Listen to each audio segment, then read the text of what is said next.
그럼 오늘 설교 본문을 말씀드리고 함께 읽어보는 시간을 가져보겠습니다. 오늘의 설교 본문은 누가복음 21장 29절부터 31절이 되겠습니다.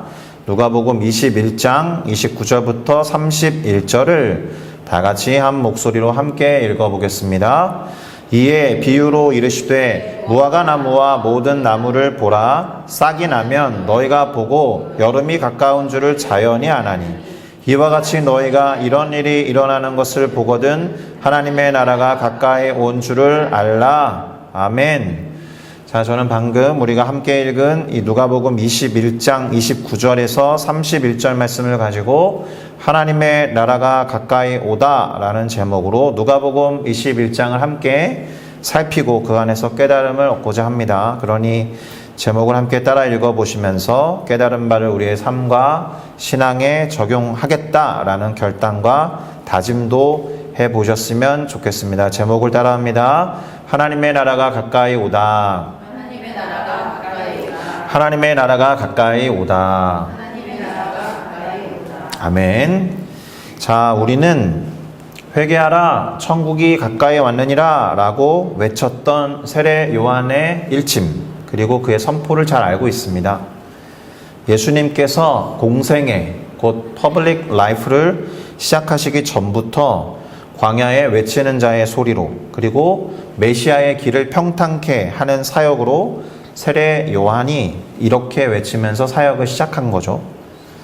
자, 그런데 여기에서의 천국은 하늘나라라고 해석이 되어서 마치 이 땅에서의 삶과 거리가 좀 있는 현실 세계와 거리가 좀 있는 마치 죽어서 들어가는 곳처럼 생각되기가 쉽지만 그보다는 천국이라는 개념은 하나님 나라라고 해서 하나님이라는 이름을 함부로 발음할 수 없었던 유대인들의 정서가 투영되어 있었던 마태복음의 기록이다라는 걸 생각하시면 됩니다.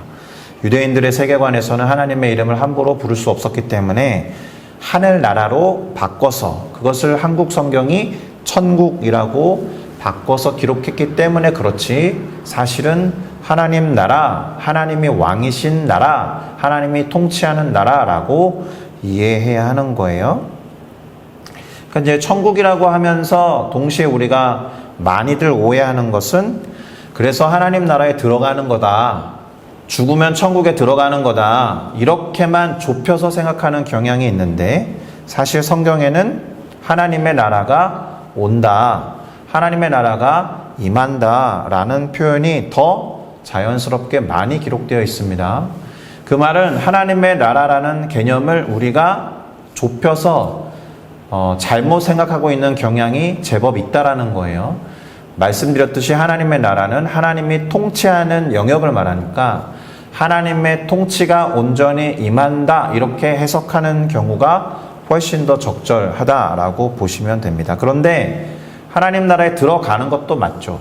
하나님의 통치가 임해도 우리가 그 통치 안으로 들어가지 않으면 안 되는 것이니까 하나님의 통치가 임해도 하나님의 통치 바깥에 서 있는 사람들이 얼마든지 있기 때문에 하나님 나라 곧 천국에 들어가는 개념도 틀린 바가 아니다라는 겁니다. 중요한 것은 하나님의 통치와 다스림이 온전히 회복되어서 임하고 있다라는 현실 인식이 있느냐 없느냐 여기에 있습니다. 물론 세례 요한도 그렇고 예수님도 그렇고 2000년 전에 회개하라 천국이 가까이 왔다라고 한 천국이 가까이 왔는데 도대체 2000년이 지나도 임한 것 같지 않고 아직도 먼 얘기인가 이런 의심의 마음이나 도대체 오기는 오는 거냐 이런 생각이 잠깐 들 수도 있겠지만 하나님의 영원이라는 시간축 안에서는 정말로 금방 오는 거예요. 그리고 속히 온다라는 성경의 단어는 두 가지 의미가 있거든요. 이제 머지않아서 금방 와라는 뜻이 있지만 더 중요한 의미는 갑자기 느닷없이 라는 뜻이 훨씬 강한 뉘앙스라는 것을 기억하시면 가까이 왔다, 속히 온다라는 것은 언제 도둑처럼 임할지 모른다라는 긴급성에 초점을 둔 표현이다라는 겁니다. 어찌됐든 세례 요한의 이와 같은 외침이나 그리고 예수 그리스도도 똑같이 선포하신 말씀이라는 점에서 회개하라, 천국이 가까이 왔다. 하나님 나라가 곧 임한다라는 이 메시지는 복음의 핵심이다라는 거예요.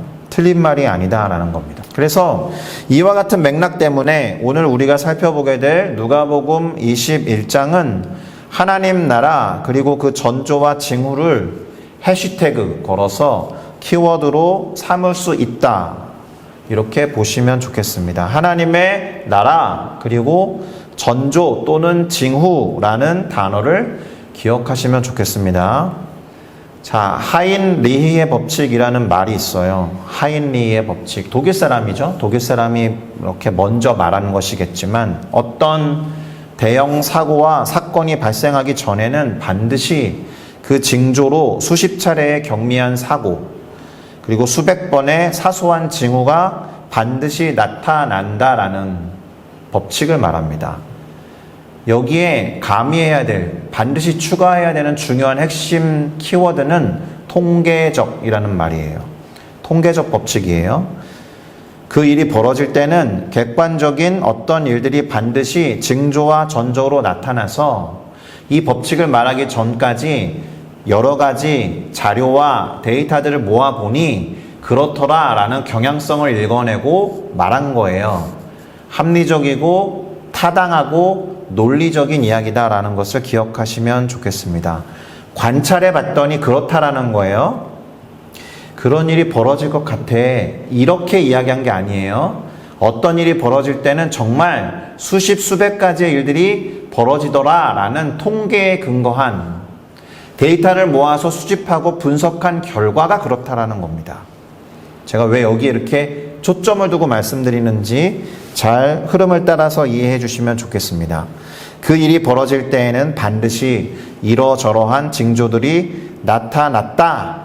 관찰에 근거한 또 관찰한 결과와 자료들을 통계적으로 모아서 내린 결론이다라는 거예요. 그래서 법칙이라는 용어를 사용한 겁니다. 기본적으로 합리적이고 논리적인 추론의 결과다. 자, 그런데 오늘 본문 누가복음 21장은 하나님의 나라가 임하기 전에 전조와 징조들을 기록해 놨다라는 거잖아요. 그러니까 아까 말씀드렸던 법칙에 근거할 때 하나님 나라가 임하기 전에 나타난 징조와 전조들을 누군가가 차분히 관찰하고 객관적인 자료로 모아놓으면 역시나 그 법칙에 들어맞을 거다라고 충분히 생각할 수 있다라는 거예요. 오늘 말씀을 그렇게 들여다보려고 합니다. 예수님이 친히 그 전조들에 대해서 말씀하시고 가르쳐 주신 내용이 누가복음 21장에 기록되어 있는데 결론부터 말씀드리면 대단히 영적인 이야기를 하신 것 같지만 대단히 논리적인 이야기를 하고 계세요. 자, 그것들에 대해서 함께 살펴보도록 할 텐데 우선 다음과 같은 질문으로 시작해 보도록 하겠습니다.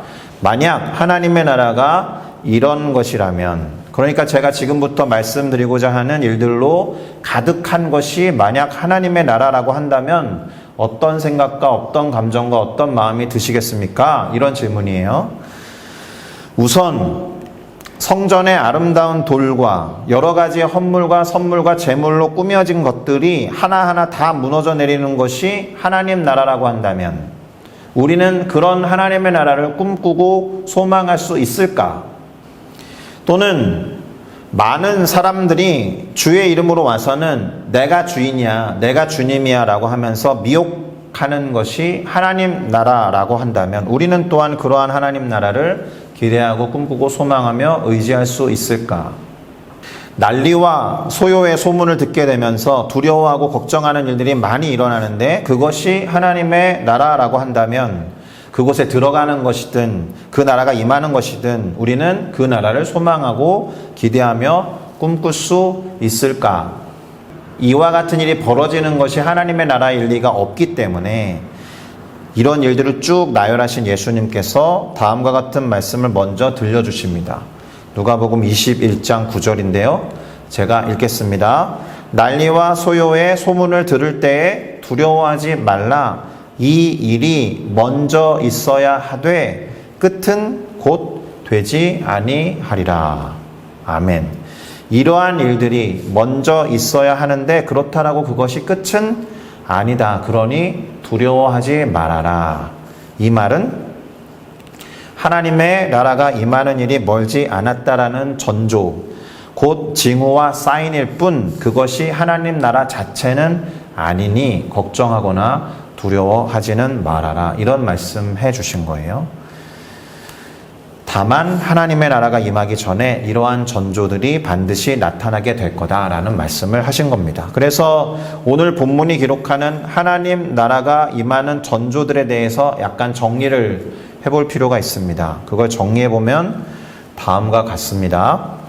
일단 민족이 민족을, 나라가 나라를 대적하여 일어나고 전쟁을 한다는 거죠. 10절이 그렇게 말하고 있습니다. 오늘날 벌어지고 있는 일이에요. 곳곳에 그 다음에 큰 지진과 기근, 전염병이 있을 거다라고 11절이 기록해 놓았습니다. 우리가 이미 경험한 바가 있죠. 코로나에서 벗어난 지 얼마 안 됐고요. 그리고 최근에 튀르키예와 시리아에 지진이 있었는데 모로코에서 지난주에 또 지진이 일어났습니다. 모로코에서 지진이 일어났는데 모로코 국왕이 프랑스 파리에 엄청난 호화 별장에서 혼자 지내고 있다가 18시간 정도가 지난 뒤에야 최초의 조치를 취함으로 인해서 많은 사람들이 안타깝게도 목숨을 잃었습니다. 모로코 옆 나라가 리비아라는 나라인데 리비아에서는 홍수가 일어났어요. 그래서 댐이 2개 무너졌습니다. 2,000명이 죽었고요. 5,000명이 행방불명됐습니다. 그런데 총리가 하는 말이 이거예요. 5,000명 중 대부분이 지중해로 흘러갔을 것이다. 우크라이나랑 러시아는 아직 전쟁 중입니다. 우리나라도 북한과 휴전 중이라는 말을 굳이 할 필요는 없겠죠.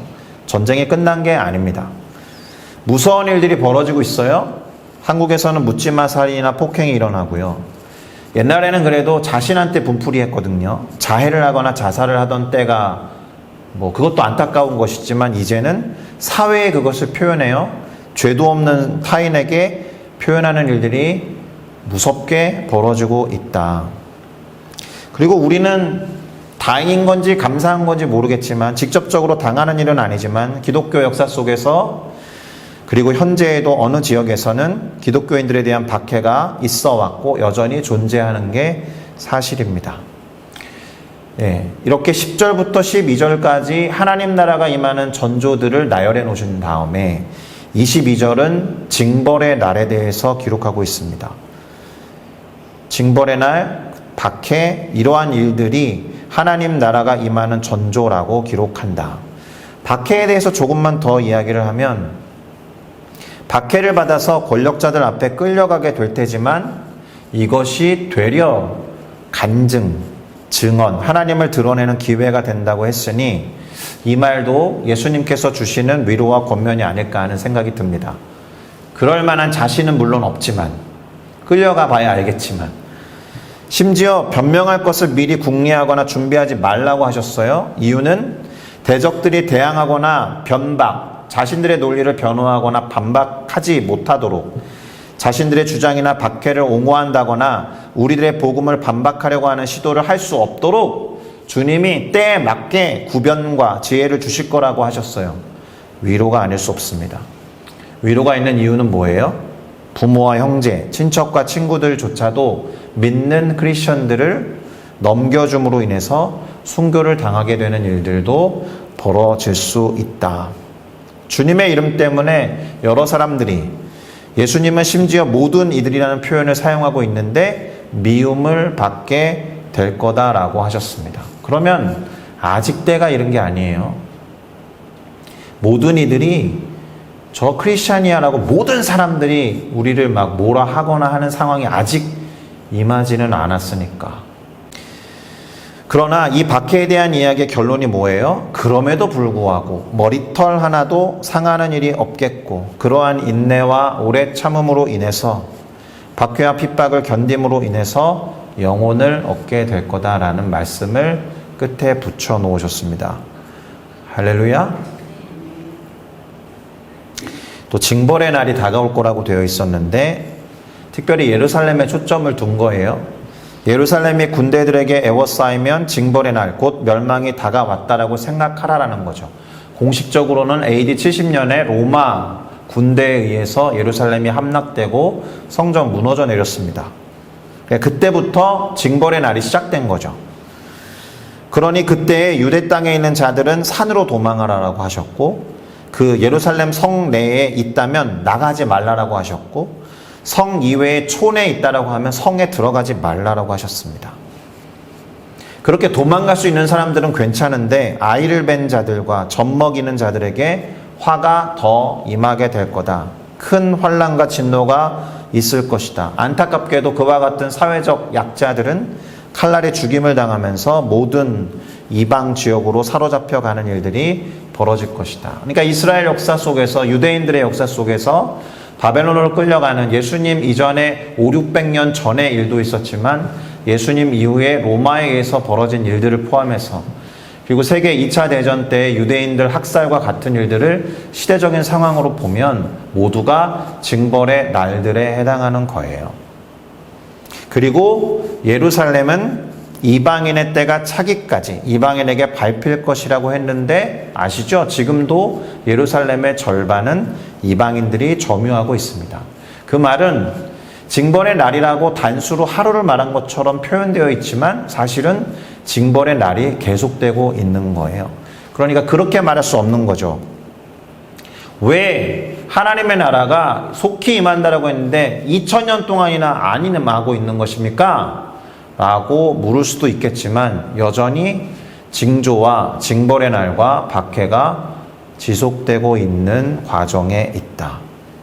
그것만이 아니라 1월 성신의 징조가 있겠고, 그러니까 이제 천체에도 문제가 벌어지는 거죠. 땅에서는 민족들이 혼란을 맞이해서 상당히 고되고 피곤하게 될 것에 대해서 말씀하셨습니다. 오죽하면 사람들이 세상에 임할 이러한 일들 때문에 무서워하고 두려워하여 혼절할 정도다.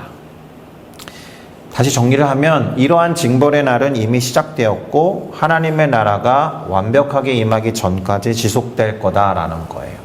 이쯤 되면 빨리 징벌이 그쳤으면 좋겠다, 빨리 박해가 끝났으면 좋겠다라는 열망이 피어오를 수밖에 없어요.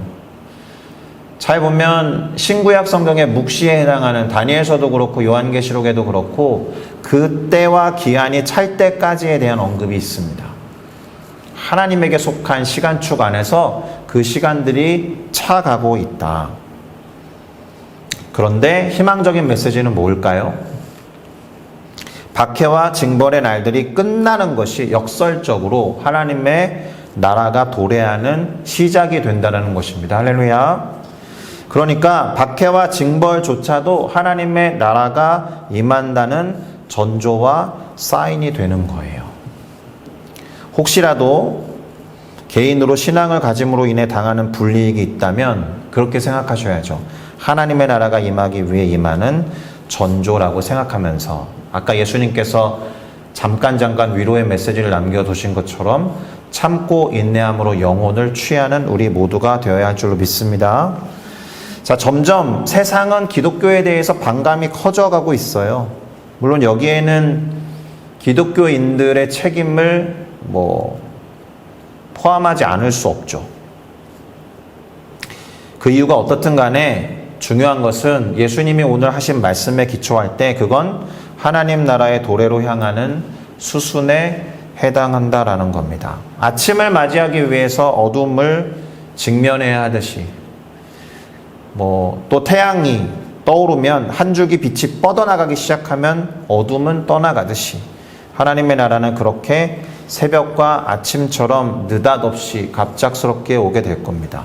그리고 그 시작은 오늘 예수 그리스도의 말씀에 따르면 예수 그리스도 당신이 다시 오심으로 시작될 거다, 이렇게 말씀하셨습니다. 누가복음 21장 27절에서 28절을 읽어보겠습니다. 그때의 사람들이 인자가 구름을 타고 능력과 큰 영광으로 오는 것을 보리라. 이런 일이 되기를 시작하거든 일어나 머리를 들라, 너희 속량이 가까웠느니라 하시더라. 이때 다시 오시는 예수님을 볼 수 있어야 된다는 거죠. 예수 그리스도께서 구름을 타고 모든 능력과 영광으로 오는 것을 볼 수 있으려면 힘들고 지쳐가고 있는 박해와 재앙의 순간에 이제 하나님 나라가 임하기 시작했구나 하고 고개를 들어라, 이런 이야기입니다. 어느 말씀에 주목해야 돼요? 하나님 나라의 전조와 징후들 속에서 걱정하고 두려워하는 일들이 임하게 될 테지만, 그러니까 구원이 필요하잖아요. 그러니까 속량이 필요한 거잖아요. 그래서 너희 속량이 가까웠느니라 라는 이 말씀에 우리의 관심을 두어야 한다라는 겁니다. 그것을 바라보면서 소망하는 우리 모두가 되어야 할 줄로 믿습니다. 할렐루야. 다시 말해서 이런 일이 되는 일이 시작되거든 오히려 일어나 머리를 들라라는 거예요. 속량, 이 고통과 환난 속에서 구원을 받을 날이 멀지 않았기 때문에 고개 숙이고 낙심하지 말고 고개를 들어서 속량, 곧 구원과 구속을 바라보라. 할렐루야. 이는 속량, 곧 구원과 구속이 하나님 나라의 시작이라는 의미가 되는 겁니다. 그러니까 우리가 구원 얻은 것 자체가 하나님 나라가 이미 시작되었다라는 사인인 거죠. 우리가 구원을 얻어서 하나님의 나라가 나 개인에게 먼저 임하게 되었다라는 뜻이 되는 겁니다. 자, 이렇게 말씀하시고는 예수님이 비유를 들어서 확정적으로 하신 말씀이 있어요. 누가복음 21장 29절에서 31절인데 오늘 설교 본문이기도 했으니 한 번 더 읽어보고 확인해 보겠습니다. 이에 비유로 이르시되 무화과 나무와 모든 나무를 보라. 싹이 나면 너희가 보고 여름이 가까운 줄을 자연히 아나니 이와 같이 너희가 이런 일이 일어나는 것을 보거든 하나님의 나라가 가까이 온 줄을 알라. 아멘. 자, 그런데 우리가 주목해야 하고 관심을 기울여야 하는 건 예수님께서 왜 이와 같은 말씀을 하셨을까? 그러니까 하나님의 나라의 도래를 위한 여러 가지 전조와 징조들을 알려주신 이유가 더 중요한 거죠. 왜 이런 이유들, 이런 징조들과 전조에 대해서 말씀하셨을까? 누가복음 21장 34절은 그 이유에 대해서 이렇게 말합니다. 같이 읽겠습니다. 너희는 스스로 조심하라. 그렇지 않으면 방탕함과 술 취함과 생활의 염려로 마음이 둔하여지고 뜻밖의 그날이 덫과 같이 너에게 임하리라. 아멘. 한마디로 예수님이 전조와 징조에 대해서 하신 말씀, 그 이유는 스스로 조심하여 마음이 둔하여지는 일이 없게 하시고자 이와 같은 것들을 알려주신 거예요. 그러면 마음이 둔하여지지 않도록 또 스스로 조심할 수 있는 방법도 알려주시면 좋잖아요. 알려주셨어요. 그게 36절인데요. 이렇게 말씀하십니다. 이러므로 너희는 장차 올 이 모든 일을 능히 피하고 인자 앞에 설 수 있도록 기도하며 깨어 있으라. 뭐라고 하신 거예요? 기도하며 깨어 있어라. 이렇게 말씀하신 거예요. 기본을 말씀하신 것처럼 보이죠.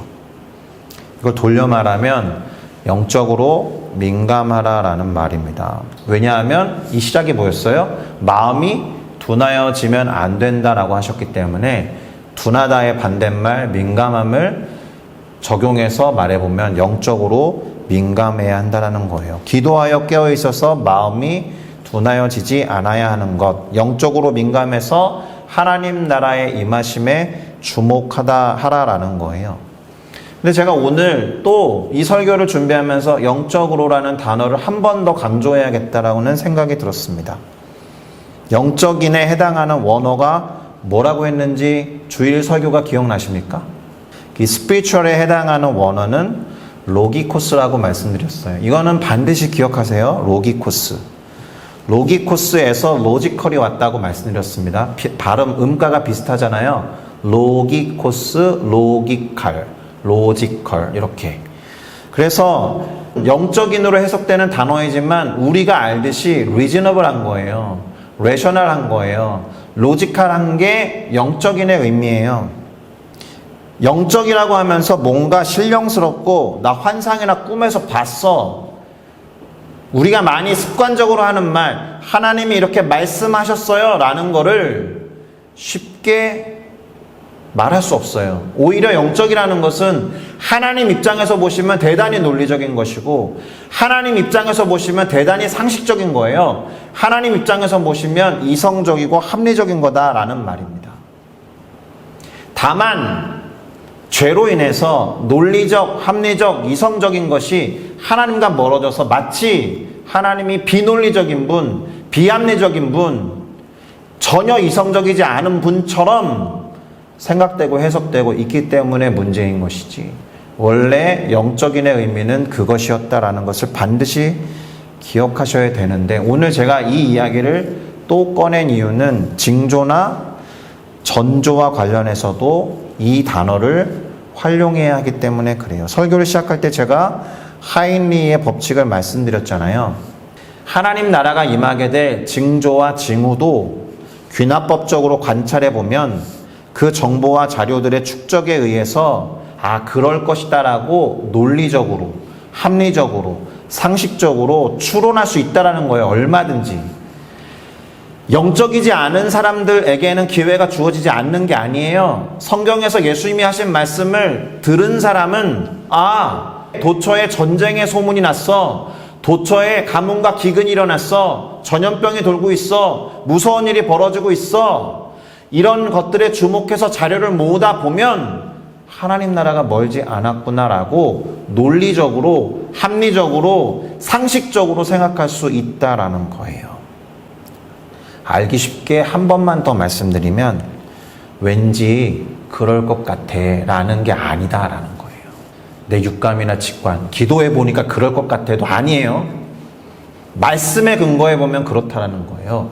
말씀에서 말씀하시고 있는 대로 시대적 상황이나 우리가 목도하고 있는 이 흐름들을 다 조사해서 자료를 끌어다 놓고 보면 예수님이 하신 말씀처럼 가고 있구나라고 논리적으로, 합리적으로, 상식적으로, 영적으로 알 수 있다라는 겁니다. 무화과나무의 비유로 말씀하셨잖아요. 그것도 잘 보세요. 무화과나무를 비롯한 모든 나무에 싹이 나면 여름이 가까운 줄을 알 수 있다잖아요. 왠지 여름이 올 것 같아, 이거 아니에요. 나무에 잎사귀가 푸릇푸릇해지는구나, 무성해지는구나, 그럼 우린 다 알아요. 여름이 오는구나. 왜요? 수십 년, 수천 년 동안 자료가 쌓인 거잖아요. 얼마나 상식적이에요? 얼마나 합리적입니까? 그것을 영적이다라고 하면서 벌어지지 않을 일이라든지 저 세계 너머의 이야기라고 무시하는 게 문제인 것이지. 나무들을 관찰해 보면 싹이 나고 잎이 푸르스름해지고 무성해지면 여름이 오더라라는 걸 관찰을 통해서 객관적으로 안 거예요. 그러니 다소 민감한 말씀을 하나 드려보면, 예언하시는 분들의 그 예언을 어떻게 분별해야겠어요? 그분에게 강권적으로 주어진 은사일 수 있지만 전 그것을 무시하지는 않습니다만, 그것이 과연 무엇에 근거하고 있느냐는 따져보셔야 되는 거예요. 로기코스라는 말이 로고스에서 왔어요. 로고스가 하나님의 말씀이거든요. 예언하는 말이 하나님의 말씀에 근거하지 않고 그럴 거야 라고 말하는 것은 상당히 위험한 겁니다. 하나님의 입장에서 논리적이어야 되고요. 하나님의 말씀에 타당해야 되는 것이고, 하나님의 말씀에 합리적이어야 그 예언은 모든 의심을 걷어낼 수 있는 겁니다. 로기코스라는 단어를 꼭 기억하셔야 해요. 그리고 그 로기코스라는 단어가 로지컬이라는 단어로도 연결되고 로고스라는 단어랑도 연결된다는 것을 생각하면 기억하기 상대적으로 쉬울 것입니다. 세상의 모든 법칙과 이치를 만드신 분이 하나님이신데, 하나님이 세상이 돌아가는 자연 원리들을 통해서 말씀하신다라면 그거 비논리적인 거야, 그거 비합리적인 거야, 그거 영적인 거야 라고 오해해서 무시하시면 안 되는 거예요. 하나님이 만들어 놓으신 자연 법칙에 따라서 하나님이 오실 때 상식적이고 논리적인 결론에 이른 것이기 때문에, 잎이 났지, 싹이 텄지, 봄이 온 거고 곧 여름이 올 거야. 이게 현실적이지 않은 얘기입니까? 그래서 오히려 세상 속에서 살아가는 크리스천들은 세상과 시대의 흐름, 그리고 징조와 사인들을 객관적으로 살펴야 하는 거예요. 성경이 말하고 있는 일들을 실제 우리가 살고 있는 현상과 상황으로 인식해야 한다라는 말입니다. 그렇게 세상의 흐름과 징조를 살피는 크리스천들은 기도할 수밖에 없어요. 왜요? 기도해야 하는 이유를 알게 되거든요. 예수님이 하나님의 나라가 임할 때 그 전조와 징후를 이렇게 누가복음 21장을 통해서 친히 가르쳐 주셨고, 그렇게 가르쳐 주신 이유가 뭐라 그랬어요? 스스로 조심해서 마음이 둔하여지지 않게 하시기 위함이라고 했잖아요. 그리고 그렇게 되기 위한 방법으로 친히 뭐라고 하셨어요? 항상 기도하며 깨어 있으라고 하셨으니까요. 예수 그리스도를 통해서 우리에게 들려주신 하나님의 이 말씀에 순종하기 위해서 우리는 그렇게 해야 하는 줄로 믿습니다. 할렐루야. 설교를 마무리하겠습니다. 오늘 본문은 하나님의 나라가 임하는 징조, 그리고 그것을 대비하는 태도에 대한 예수님의 가르침이 기록된 누가복음 21장이었습니다. 세례 요한의 외침에서부터 임박한 천국, 곧 하나님의 나라가 곧 온다라는 이 선포는 복음에 있어서 대단히 중요한데, 그렇게 말한 근거가 성경에 기록되어 있으면서 동시에 성경이 말하고 있는 여러 가지 상황들이 그대로 전개되고 있다. 시대적인 상황을 보고 징조를 얻을 수 있으니 스스로 조심하라라는 게 오늘 누가복음 21장의 핵심 메시지였다라는 겁니다. 그리고 스스로 조심하는 일은 마음이 둔하여지지 않아야 한다는 말과 같기 때문에 예수님은 그러기 위한 가장 좋은 방법으로 항상 기도하여 깨어 있으다라는 말씀을 주신 거다. 시대를 읽는 눈이 필요한 것이고, 징조를 징조로 알아차릴 수 있어야 하니까 영적으로 민감해야 한다. 그런데 영적으로 민감하다라고 할 때 영적인에 해당하는 단어가 지극히 논리적이고 상식적이고 합리적이고 이성적이다. 하나님의 음성을 들었네, 환상을 보았네와 같은 다소 현실적이지 않은 이야기에 주목하라는 게 아니라, 그보다는 대단히 논리적이고 대단히 합리적이며 상식적인 징조를 알아보는 것이 영적인 민감함의 핵심이다라는 겁니다. 영적이라고 해서 현실을 뛰어넘어서 저 너머의 세상 이야기를 하는 뜬구름 잡는 이야기가 아니다. 다시 말씀드립니다. 로기코스라는 단어를 꼭 기억하셨으면 좋겠습니다. 무화과 나무, 그리고 모든 나무의 파릇파릇한 잎사귀를 보는 것과 같이 시대적인 상황에 객관적인 자료들을 보고 말씀에 근거해서 지금 어떤 시대를 살아가고 있는지 분별하여 하나님의 나라를 대망하고 소망하고 기대하면서 고개를 들어 우리의 구원과 속량이 완성될 것을 기대하는 우리 모두가 되기를 예수 그리스도의 이름으로 축복합니다. 할렐루야. 기도하시겠습니다.